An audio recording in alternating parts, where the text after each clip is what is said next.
Hello from the Daily Dad. Always on the lookout for something interesting here in the Rockville area, I am happy to be trying for the very first time on my channel some Filipino cuisine.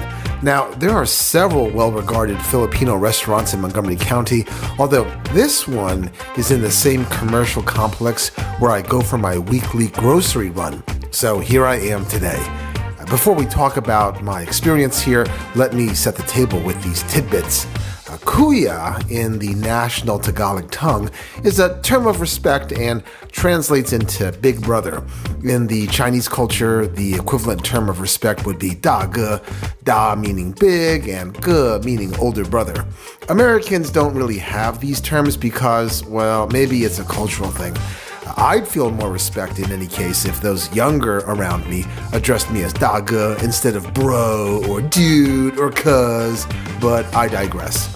Ja is short for Javier, the first name of the owner of this establishment who opened this location in partnership with his sister, also a baker, back in 2018. Lechon is one of the iconic dishes of the Philippines. Lechon means the whole spit-roasted pig. At this restaurant, though, and as the name obviously implies, they are only serving the belly. Anyway, I'm here to try this place out for the first time, and that means that you get to come along for the ride too. I'm curious and you're curious. On today's episode, let's check out Kuya Ja's Lechon Belly today on The Daily Dad. The preparation process is involved and takes several hours. In fact, in the Philippines, there are actually dedicated lechoneros, which is the equivalent of barbecue pitmasters here in the US when grilled meats require an extra degree of love and attention. Once the belly is cooked, the meat will be tender and juicy, and the skin will be crisp and caramelized to an orange-brown sheen. If Chinese cuisine lauds their Peking duck, lechon is the Filipino equivalent.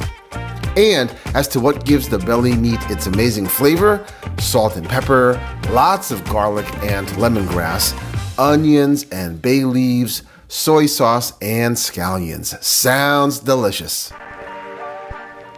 Here we are at the counter, and while there are certainly other unique dishes you could order, the cashier reminds me that patrons really come here to order the lechon belly. I mean, duh, this is the name of the place after all. So I'm looking forward to trying this for the first time. And I do see that most diners around me here have ordered the same thing. By the way, what are the other two staff favorites? Lechon kawali is also pork belly, but it incorporates fewer spices and is deep fried. Consequently, the flavor profile is less complex, while the calories per serving will probably be 50% higher due to the deep frying method. So again, the most popular option is roasted, while this option is deep fried.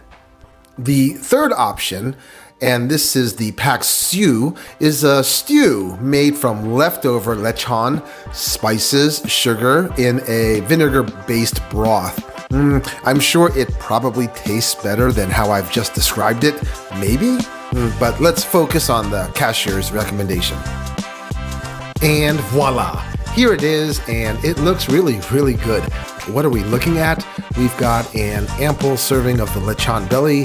There's homemade sausage, garlicky fried rice, a medium egg, and achara, which is the Filipino version of the papaya salad. Also, this combo includes a fountain drink. I have to say, the meal overall is delish. It's a total departure from Chinese food in that lechon is a heartier feeling meal versus other Asian dishes that rely on diced or slivered meats. And there's the overall satisfying hint of garlic in everything. The belly and sausage were tasty by themselves, but the accompanying sauces really took the taste up a level. So with my belly full and with a smile on my face, here are some final observations.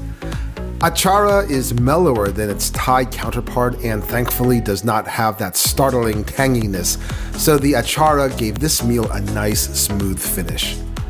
The desserts here are baked by the owner's sister, who is a well-regarded baker in her own right.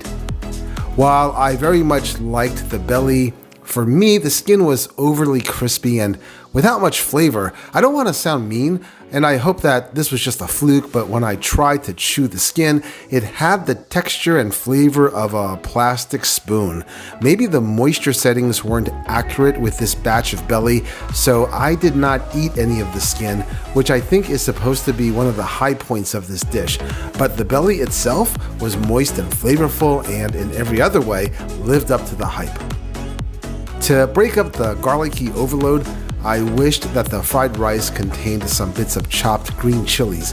The belly meat and the sausages had their own sauces to kick things up a notch, and green chilies added to the fried rice would have helped that dish sing a little bit more, although I still liked it.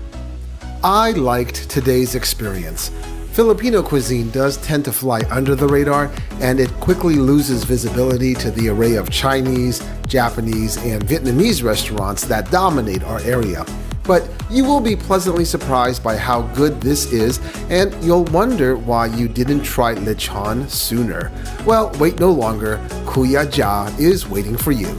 Hey, this is the Daily Dad, reminding you to try new things and to be happy.